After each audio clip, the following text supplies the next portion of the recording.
Vamos abrir a nossa Bíblia no Salmo 42 e 43. Estes salmos, na verdade, compõem um único salmo e foram separados por questões litúrgicas, o uso no culto. Mas ao fazermos a leitura, você vai perceber que o assunto é um só. O Salmo 43 não tem um subtítulo, um sobrescrito, uma apresentação, uma introdução, como os demais salmos. E vários autores entendem, que de fato esses dois salmos compõem uma única oração, um único lamento individual, uma única canção. Então nós vamos fazer essa leitura, Salmo 42 e 43. Me acompanhe com atenção, acompanhe na sua Bíblia. Como suspira a corça pelas águas correntes das águas, assim por ti, ó Deus, suspira a minha alma. A minha alma tem sede de Deus, do Deus vivo. Quando irei e me verei perante a face de Deus? As minhas lágrimas têm sido o meu alimento dia e noite, enquanto me dizem continuamente: o teu Deus, onde está? Lembro-me destas coisas e dentro em mim se me derrama a alma, de como se passava eu com uma multidão de povo e os guiava em procissão à casa de Deus, entre gritos de alegria e louvor, multidão em festa. Porque estás abatido, a minha alma? Porque te perturbas dentro em mim? Espera em Deus, pois ainda o louvarei, a Ele, meu auxílio e Deus meu. Sinto abatida dentro em mim a minha alma. Lembro-me, portanto, de ti, nas terras do Jordão e nos montes do Hermon, no outeiro de Mitzar. Um abismo chama outro abismo. Ao fragor das tuas catadupas, todas as tuas ondas e vagas passaram sobre mim.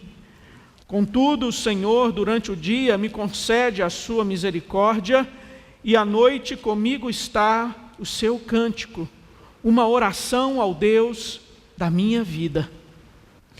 Digo a Deus, minha rocha, por que te olvidaste de mim? Porque hei de andar eu lamentando sobre a opressão dos meus inimigos? Esmigalham-se-me os ossos quando os meus adversários me insultam, dizendo: o teu Deus, onde está? Por que estás abatido, ó minha alma? Por que te perturbas dentro em mim? Espera em Deus, pois ainda o louvarei, a Ele, meu auxílio e Deus meu. Faze-me justiça, ó Deus, e pleiteia a minha causa contra a nação contenciosa. Livra-me do homem fraudulento e injusto, pois tu és o Deus da minha fortaleza. Por que me rejeitas? Por que hei eu de andar lamentando sobre a opressão dos meus inimigos? Envia a tua luz e a tua verdade, para que me guiem e me levem ao teu santo monte, aos teus tabernáculos. Então irei ao altar de Deus, que é a minha grande alegria. Ao som da harpa eu te louvarei, ó Deus meu. Por que estás abatido, a minha alma? Por que te perturbas dentro em mim? Espera em Deus, pois ainda o louvarei, a Ele, meu auxílio e Deus meu. Você já se pegou conversando consigo mesmo, conversando com seus botões? Às vezes ali pensando em voz alta? Nós vemos aqui o salmista fazendo isso, conversando consigo mesmo. Você já desejou estar perto de alguém que está longe? Está longe por razões de viagem a trabalho, está longe por razões de que essa pessoa mudou de residência e hoje vive longe. Saudades de alguém que está separado de você por causa da morte. E nos momentos de alegria intensa e de dor intensa, essa saudade é acentuada ainda mais. Quando, por exemplo, uma pessoa vai se casar, e durante aquele momento marcante da sua vida, ela fala: poxa, como eu gostaria que meu pai estivesse aqui. Um momento de alegria, de realização, na minha formatura, e meu pai não pode estar presente. Ou às vezes num momento de tristeza, de dor, de sofrimento, onde você sempre, nesses momentos, teve o apoio, a presença e o suporte, talvez da sua mãe, em oração, em palavra de ânimo, de estímulo, de incentivo. E agora, ao passar por novamente um momento de tribulação e angústia, essa pessoa não está mais do seu lado. E assim aquela dor se acentua, se agiganta ainda mais pela ausência do ente querido. Esse salmo não nos apresenta a autoria. Não é apresentado aqui, não é dada muitas informações sobre o salmista. Não é falado muito sobre o contexto histórico. Apenas uma coisa é óbvia e explícita: o sofrimento, a angústia, a agonia da alma. Isso está patente, claro, nesse salmo. Nós temos aqui provavelmente um levita, alguém que trabalhava, que estava envolvido no culto, na adoração, em conduzir o povo na adoração. E por alguma razão ele está exilado numa terra estranha. O salmista está longe do templo, está longe do santo ajuntamento do povo de Deus. Ele não pode mais, ele está impedido de se achegar ao templo, que no Antigo Testamento era um símbolo da presença de Deus no meio do seu povo. Temos aqui nesse salmo, então, um confronto entre a fé e a tristeza profunda. Um salmo que vai trazer sabedoria e orientação para quando enfrentarmos o dia mau. Aqueles dias onde a tristeza parece não ter fim. Situações de opressão, depressão, agitação interna, íntima. Estes salmos foram preservados para nos proporcionar sabedoria e esperança nos dias tristes. Aprendemos aqui como engatinhar da escuridão para a luz do sol da verdade de Deus. A luta do salmista aqui resultou num desejo pela presença de Deus, desejo pela adoração junto com o povo de Deus. À medida que as ondas de perturbação interior passaram sobre o salmista, ele foi se recordando do relacionamento de amor entre Deus e nós. Aqui, quando ele usa o estribilho, porque estás abatida, ó minha alma, essa expressão é usada 2 vezes no Salmo 42 e no versículo 5 do Salmo 43, a mesma expressão. E aqui, literalmente, abatida tem a ver com encurvado, agachado, prostrado. Ó minha alma, porque você está prostrada, abatida, curvada. Mês de setembro foi um mês dedicado à reflexão, à conscientização sobre a importância, sobre os perigos da depressão. Essa tristeza profunda que sobrevém à alma humana e vai minando a esperança, a fé em dias melhores. E assim, no mês de setembro, vários eventos aconteceram aqui em Brasília para trazer essa reflexão. E a nossa igreja, conectada com o que acontece à sua volta. Ontem também, nós tivemos aqui uma série de palestras sobre alimentação saudável, sobre feminismo e sobre a prevenção ao suicídio, o papel da igreja. E foram momentos preciosos de aprendizado, de reflexão, de rever mitos. E hoje, quando nós olhamos para esse Salmo 42, 43, nós acabamos também por tocar nesse assunto. A tristeza profunda, a angústia da alma. E isso sobrevém sobre justos e injustos, sobre crentes e não crentes. E muitas vezes há um certo preconceito, porque o crente ele pode ter problema cardíaco, o crente ele pode ter problema de qualquer natureza, hormonal, problema de tireoide, problema de tudo. Mas quando o problema é na sua alma, no seu íntimo, na sua psique, tem pecado, é falta de fé. Para que você vai procurar um especialista, um médico? Vamos orar, vamos interceder, não precisa ir atrás do médico. Não, isso é médico de louco. E assim há uma certa resistência em buscar ajuda, em buscar informação, em buscar orientação, em usar da graça de Deus, porque tudo isso é graça de Deus.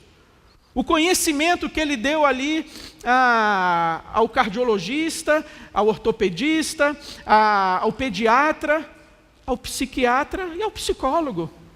O conhecimento que ele deu ali deve ser usado para o nosso proveito, para nos abençoar. Mas há resistência, há o preconceito, é pecado, é demônio, confessa o teu pecado. Você não confia em Deus? Você não espera em Deus? E a gente tem que tomar cuidado com esses posicionamentos demasiadamente extremistas, exagerados. Como se eu posso orar, eu posso confiar em Deus, eu posso esperar o socorro dEle, mas eu também posso me valer dos benefícios, do conhecimento que Ele permitiu ao homem adquirir para a nossa bênção. E assim nós precisamos de bom senso. E deixar de lado essa postura meio extremista, obscurantista. Fato é também, meus irmãos, que a adversidade e provação é algo normal. Não é algo estranho à natureza humana, não é nenhum absurdo a vida aqui nesse mundo caído e corrupto.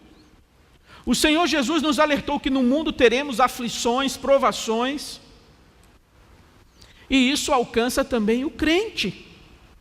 Por mais que nós sejamos bombardeados por esses teleevangelistas, por essas pregações de rádio, pregações de YouTube, que diz o contrário.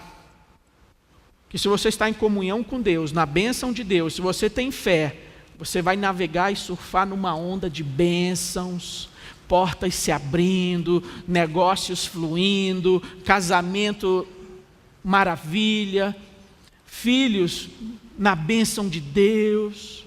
E se há algo ali fora desse cenário, te falta fé, você não está usando a sua fé com inteligência, você não está cobrando e exigindo de Deus os seus direitos, reivindique. E assim a gente é bombardeado por esse tipo de mensagem e ensino aí à nossa volta. Mas nós precisamos entender que a adversidade e a provação fazem parte da vida humana, da vida do crente. E nós precisamos aceitar esses momentos difíceis, porque isso vai nos ajudar a valorizar também os dias bons, o dia da vitória, o dia da bênção de Deus. Aceitar os dias maus vai nos ajudar a ter uma escala de valores para reconhecer e agradecer os dias bons. Romanos 5 vai dizer não somente isso, mas também nos gloriamos nas próprias tribulações. Nos gloriamos nas próprias tribulações, sabendo que a tribulação produz perseverança, e a perseverança, experiência, e a experiência, esperança. Ora, a esperança não confunde, porque o amor de Deus é derramado em nosso coração pelo Espírito Santo que nos foi outorgado. A tribulação produz perseverança.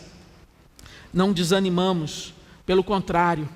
Mesmo que o nosso homem exterior se corrompa, contudo o nosso homem interior se renova de dia em dia. Mas essa perseverança também traz experiência. Posso todas as coisas naquele que me fortalece. E a experiência também traz a esperança. Eu sei que o meu Redentor vive e que por fim se levantará sobre a terra. Como enfrentar o dia mau? Como encarar o dia da adversidade, o dia da angústia? E você sabe o que o salmista fez no dia mau, da angústia, da adversidade? Em primeiro lugar, ele clamou pela presença de Deus. Ele clamou por comunhão. Ele manifestou anseio, fome, desejo por Deus. Ele enfrentou o dia mau clamando pela presença do seu Senhor. E o desejo de estar com Deus se mostrou em adoração. O desejo de adorar, o desejo de estar com o povo de Deus.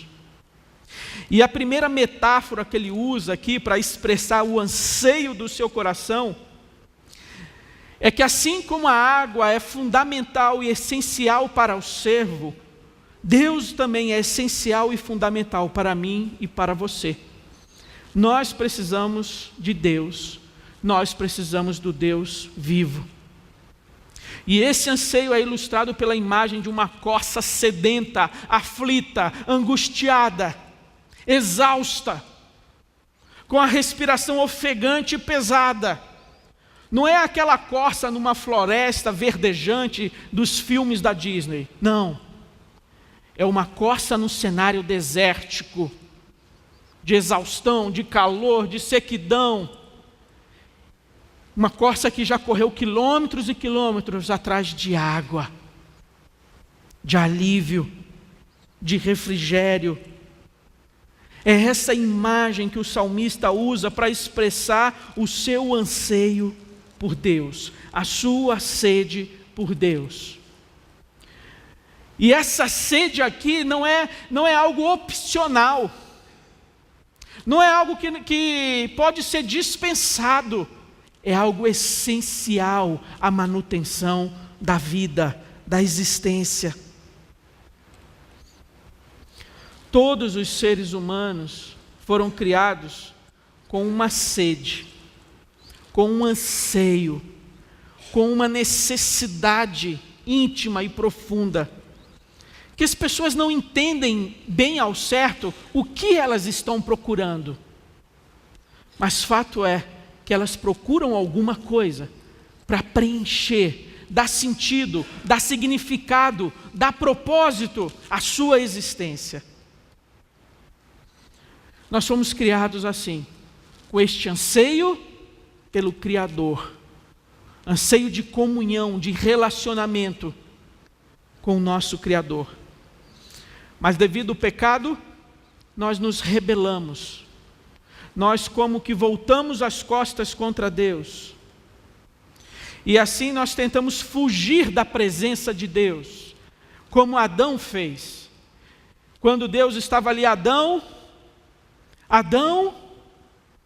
e Adão tentando se esconder nos arbustos, ao que ele diz: ouvi a tua voz e tive medo, e por isso me escondi. E assim os filhos de Adão continuam tentando se esconder e fugir da presença de Deus, deste anseio por Deus. E nós tentamos preencher essa sede criando outros deuses, buscando em outras fontes essa satisfação. E assim criamos os deuses da segurança, do conforto, do prazer, do status, do reconhecimento, da segurança financeira. Em Jeremias 2, Deus vai dizer: espantai-vos disto, ó céus, e horrorizai-vos.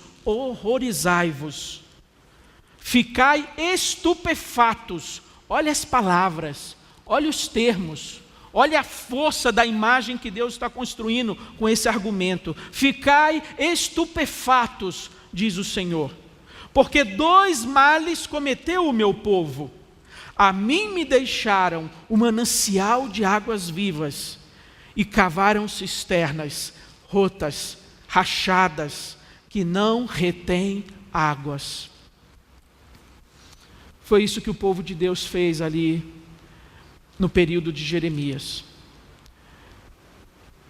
Deixou Deus de lado e foi buscar satisfação em outras fontes, em outros meios. O salmista aqui, ele vai relembrar de quando ele estava reunido com o povo de Deus na adoração. Ali era o local da adoração, ali estava a presença de Deus, a arca da aliança, o santo dos santos. Ali Deus manifestava a sua glória, a sua presença gloriosa, a sua Shekinah. E assim o povo, pelo menos uma vez ao ano, fazia uma viagem a Jerusalém para participar das festas, das festas religiosas. Mas com a vinda de Jesus, esse conceito de adoração muda. Não está mais preso no local geográfico, numa construção específica. A essência agora não é mais geográfica, mas primordialmente essencial, existencial. A liturgia da vida, vivida na presença de Deus. O entendimento que toda a nossa vida é culto e adoração a Deus. E agora os verdadeiros adoradores o adoram em espírito e em verdade. Nós temos uma realidade hoje mais completa do que o crente do Antigo Testamento. Nós temos mais luz, mais informação, mais verdade a respeito de Deus e do culto a Deus. Mas sabe o que acontece? Infelizmente, parece que os crentes de hoje valorizam menos o ajuntamento, o congregar, o reunir-se com o povo de Deus para adorar, para celebrar. Parece que isso não é algo tão importante assim. Parece que o estar reunido com o povo de Deus em adoração é algo que pode ser facilmente dispensável, dependendo do programa que eu tenho para o domingo, do convite que eu receber. E assim, qualquer coisa, qualquer evento é motivo para eu deixar de lado a sua presença nessa reunião do povo de Deus. Enquanto o salmista estava ali, ansioso pela presença de Deus, ansioso por estar reunido com o povo de Deus, a família da fé. O crente deve amar, o crente deve desejar estar com o povo de Deus em adoração. Alegrei-me quando me disseram, vamos à casa do Senhor. E se você não sente falta de estar reunido com o povo de Deus, isso é um mau indício, é um mau sintoma na sua espiritualidade. Há algo de errado no seu entendimento, na sua visão, acerca do culto a Deus. É importante estarmos juntos, reunidos, em adoração ao nosso Deus. Ao enfrentar o dia mau, o salmista clamou pela presença de Deus, mas ele também clamou por livramento, ele clamou por salvação. E aqui a segunda metáfora que ele usa é a tempestade, é o caos. Quando as dificuldades da vida vêm de tal tamanho que parece que nós não damos conta, que nós não suportamos, que nós não sabemos lidar com aqueles acontecimentos que nos sobrevieram. E a sensação é que nós estamos sendo tragados, estamos submergindo, E quando nós achamos que vamos respirar, que vamos conseguir sair daquela tempestade, daquela rajada de vento, logo vem outra onda. E assim nós nos vemos nessa agonia, nessa aflição. Enquanto a corça sedenta por água falava ali do desejo pela vida, a água como símbolo de algo essencial à vida, nessa segunda metáfora, a água aqui representa um perigo à vida. Eu estou submergindo. O desejo de estar com Deus também nos ajuda a lidar com as tristezas, com as provações.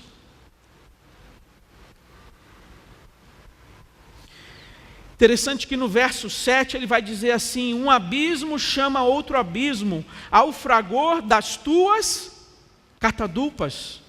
Todas as tuas ondas e vagas passaram sobre mim. As ondas e vagas, as tuas ondas e vagas. De onde sobreveio a aflição, a provação?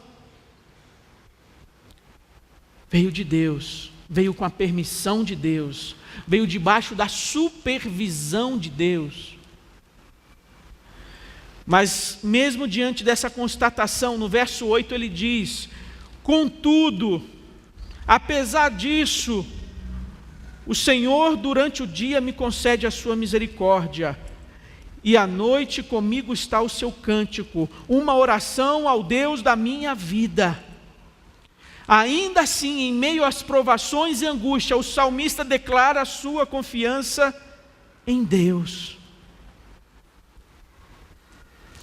Ao lembrar das coisas que passaram, da comunhão, da presença dele na adoração com o povo de Deus, ele se entristecia, porque ele estava privado disso.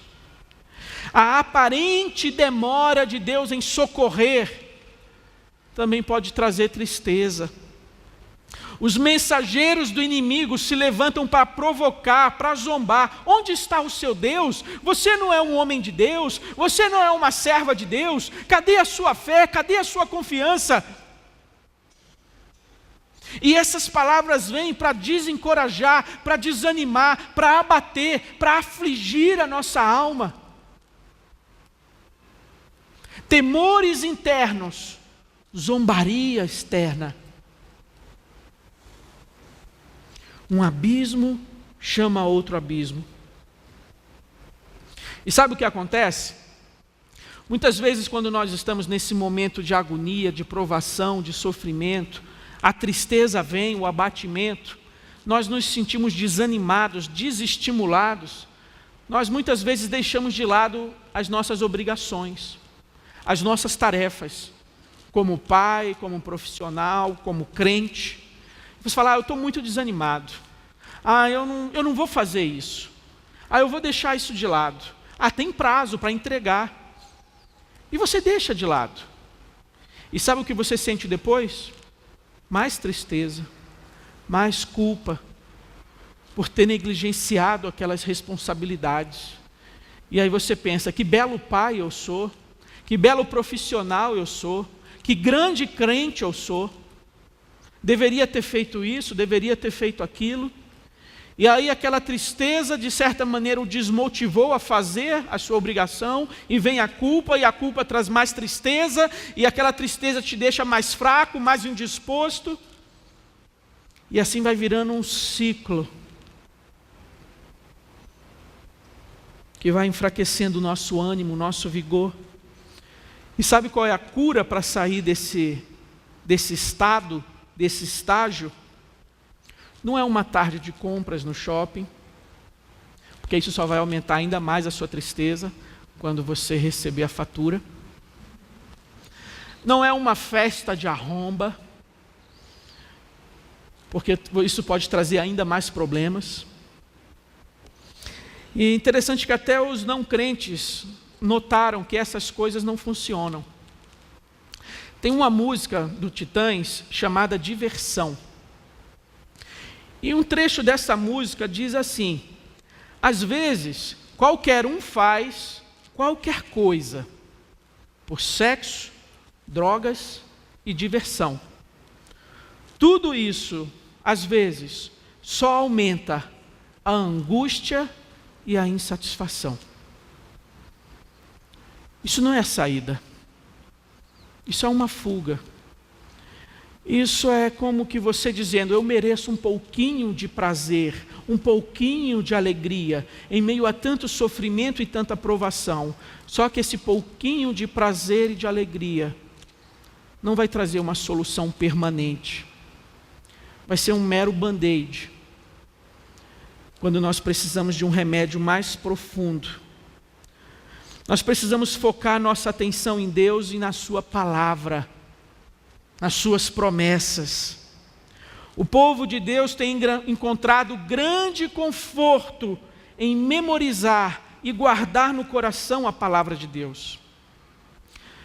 Olhando para essa metáfora daquele que submerge diante das ondas, das águas, há um exemplo na Bíblia de um náufrago, de alguém que estava num momento de angústia e provação, porque se rebelou contra Deus, contra a vontade de Deus, e quis ser senhor da sua história, do seu destino, dos rumos da sua vida. E assim Jonas partiu na direção contrária que Deus mandou. Fato é que ele foi lançado no meio de uma tempestade, no mar.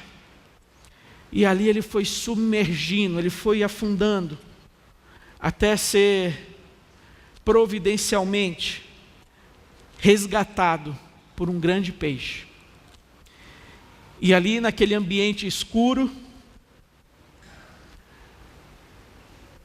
naquele lugar estranho, ele orou a Deus. E Jonas capítulo 2 vai dizer, então Jonas do ventre do peixe orou ao Senhor seu Deus e disse, na minha angústia clamei ao Senhor, e Ele me respondeu, do ventre do abismo gritei, e Tu me ouviste a voz, pois me lançaste no profundo, no coração dos mares, e a corrente das águas me cercou, todas as Tuas ondas, as Tuas vagas passaram por cima de mim. Parece que Jonas aqui fez a sua paráfrase do Salmo 42. Ele cita aqui essa mesma metáfora que o salmista coloca no Salmo 42, de agonia, de opressão, de sofrimento. Guarde no seu coração a palavra de Deus. Isso vai ser refrigério, isso vai ser alento para a sua alma. Nenhuma das razões que você possa ter para estar triste é tão forte ou tão grande quanto as razões que você tem para se alegrar em Cristo, seu Salvador. Coloque na balança suas provações, suas necessidades, suas tristezas, seus traumas. E depois do outro lado da balança, coloque tudo aquilo que Jesus conquistou para você. E eu posso te garantir que nenhuma das razões que você tem para estar triste é tão forte ou tão grande quanto as razões que você tem para se alegrar em Cristo como seu Salvador. A tristeza muitas vezes pode te fazer querer ficar longe da adoração. Não vou para a igreja hoje. Não estou bem, eu não estou... O que eu vou fazer lá? A minha alma, o meu espírito não está com a motivação correta, e assim a tristeza, o desânimo, eu quero ficar em casa, eu não quero ver ninguém. Mas lembre-se, estar reunido com o povo de Deus é bálsamo, é cura para a nossa alma. Quantas vezes a gente não vem para a igreja mesmo sem ter vontade, mas nós somos alimentados, nós somos encorajados, nós somos fortalecidos, somos desafiados. E a gente que veio para a igreja sem esperar muita coisa, sem grandes expectativas, a gente volta para casa ali como que revigorado pelo Espírito de Deus. Mas quando você se entrega ao desânimo e fica longe da adoração, você está desprezando um dos melhores remédios que Deus dá para curar a sua tristeza. Ao passar pelo dia mau, o salmista clamou por adoração, pela presença de Deus. Ele clamou também por livramento e socorro. E por fim ele clamou por justiça, por restauração. A terceira metáfora que ele usa, na verdade não é bem uma metáfora, aqui expressa realmente um pouco do que ele estava passando, um porquê dessa sua angústia, mas a ideia de que ele estava sendo acusado injustamente. Uma sociedade onde não havia justiça nem lei. E por isso ele estava sofrendo. Por isso ele estava em terra estranha. Faz-me justiça, ó Deus, e pleiteia a minha causa contra a nação contenciosa. Livra-me do homem fraudulento e injusto. Aqui ele fala um pouco do porquê da sua agonia, da sua aflição, do porquê ele não podia estar na casa de Deus. Ele estava como que exilado, ele estava em terra estranha. O salmista que no Salmo 42 estava mais introspectivo, no verso 43 ele começa a invocar. As circunstâncias dizem, você foi esquecido. Deus nem te conhece, rapaz, quem é você? Deus tem mais o que fazer. Você acha que Deus está mesmo preocupado com a sua vida, com os seus probleminhas? As circunstâncias dizem isso. Mas a palavra de Deus diz, tu és a minha rocha, tu és o meu refúgio, tu és a minha fortaleza. A questão é, qual voz você vai ouvir? O que diz as circunstâncias? Ou o que diz a palavra de Deus? O que diz os seus sentimentos frágeis, que oscilam? Ou o que diz a palavra de Deus? A quem você vai ouvir? Qual dessas palavras você vai guardar no seu coração? O que o mundo diz à sua volta? O que os seus sentimentos e emoções dizem? Ou o que a palavra de Deus diz? Há uma reaproximação no verso 13 e no verso 4. Ele fala que a tua luz, a tua verdade me guiem, me levem ao teu santo monte, ao teu tabernáculo, ao altar de Deus, a ti, ó Deus. Aquele que estava longe, distante, ele projeta para o futuro uma expectativa de estar novamente reunido com o povo de Deus em adoração, em celebração. O desejo de estar com Deus é satisfeito em Jesus. O desejo de livramento das aflições, das angústias, dos problemas é satisfeito em Jesus. E o desejo por justiça, por restauração, também são satisfeitos em Jesus. É normal termos dias de abatimento, de desânimo, de desesperança. E até Jesus experimentou agitações internas na sua alma. Você lembra dessas passagens? João 11. Jesus, vendo-a chorar, e bem assim os judeus que a acompanhavam, agitou-se no espírito e comoveu-se. João 12. Agora está angustiada a minha alma, e que direi eu? Pai, salva-me desta hora, mas precisamente com este propósito vim para esta hora. João 13. Dita estas coisas, angustiou-se Jesus em espírito e afirmou, em verdade vos digo, que um do meio de vós me trairá. Lucas 22. E estando em agonia, orava mais intensamente, e aconteceu que o seu suor se tornou como gotas de sangue caindo sobre a terra. Isaías 53. Era desprezado, o mais rejeitado entre os homens, homem de dores e que sabe o que é padecer, e como um de quem os homens escondem o rosto, era desprezado, e dele não fizemos caso.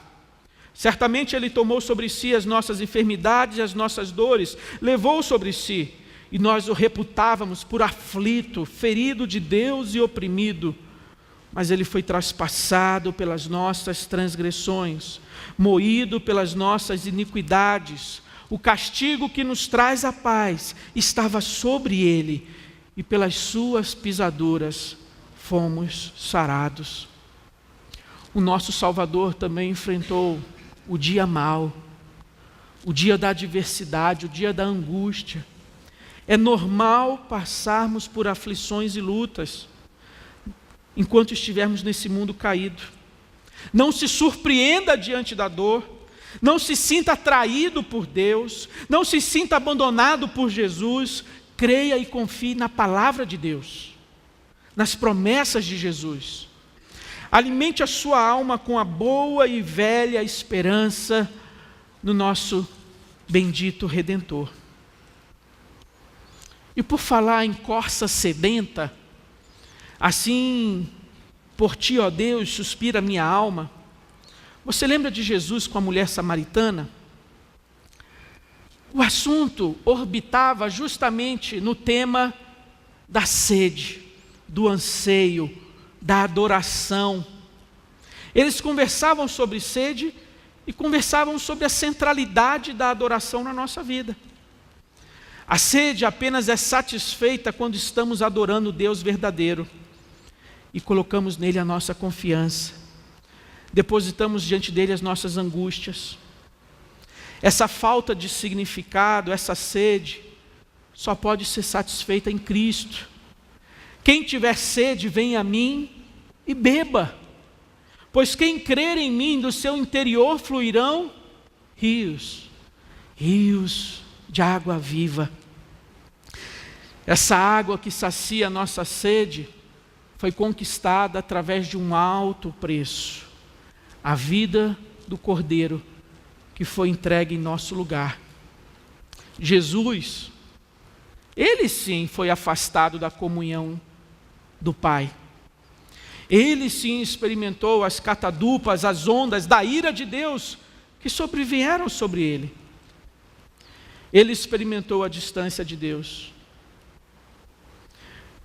Sabe para quê? Para que o salmista pudesse ter comunhão com Deus. Para que Jonas pudesse ser resgatado das suas angústias e aflições. Para que a mulher samaritana pudesse ser saciada, assim como eu e você, e cada um que crê em Cristo. Jesus, ele mesmo, experimentou e provou, até as últimas consequências, tudo isso que o salmista coloca aqui: a separação de Deus, ser afligido por ondas da ira e do furor de Deus, a injustiça de um julgamento falso e mentiroso. Ele enfrentou tudo isso para que eu e você pudéssemos ter comunhão, pudéssemos ter nossa sede saciada, pudéssemos ter esperança. O desejo de estar com Deus é satisfeito em Cristo e pode ser experimentado agora, ao se alimentar da sua palavra, ao se reunir com o povo de Deus em adoração. Cristo é a presença de Deus em nós. Ele é o templo verdadeiro e definitivo. Espere em Deus, pois ainda o louvarei. Aquele que está em Cristo pode ter a certeza que um dia o louvará perfeitamente.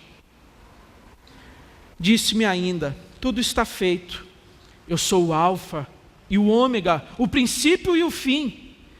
Eu, a que tem sede, darei de graça da fonte da água da vida. Porque não passa de um momento a sua ira, e o seu favor dura a vida inteira. Ao anoitecer pode vir o choro, mas a alegria vem pela manhã. Eu, Jesus, enviei o meu anjo para vos testificar estas coisas às igrejas. Eu sou a raiz e a geração de Davi, a brilhante estrela da manhã. Em Jesus, o nosso anseio por comunhão é satisfeito. Em Jesus, Ele é a nossa fonte de água viva que satisfaz. Em Jesus temos consolo e conforto para o dia mau. Jesus é o nosso advogado e a nossa justiça. Jesus é a nossa vitoriosa estrela da manhã. Lembre-se disso ao passar pelas provações. Lembre-se que nenhuma das razões que você tem para estar triste é tão forte ou tão grande quanto as razões que você tem para se alegrar em Cristo, o seu Salvador. Amém?